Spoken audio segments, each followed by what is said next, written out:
দেখতেই পাচ্ছ white precipitate তৈরি হচ্ছে। সেকেন্ডেরটায় যোগ করছি, দেখো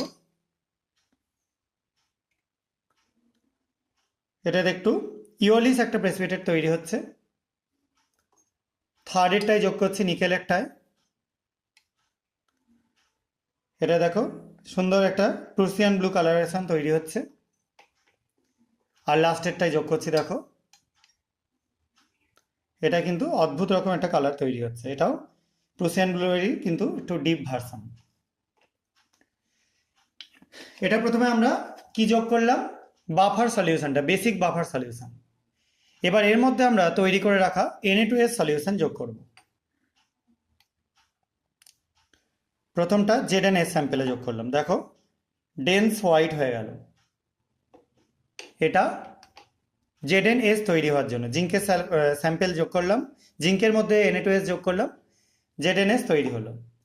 এটা Mn এর জন্য যোগ করলাম, দেখো লাইট ব্রাউনেস কালারেশন তৈরি হলো। এটা নিকেলের স্যাম্পেল, তার মধ্যে যোগ করছি, দেখো ব্ল্যাক হয়ে গেল, কালো হয়ে গেল।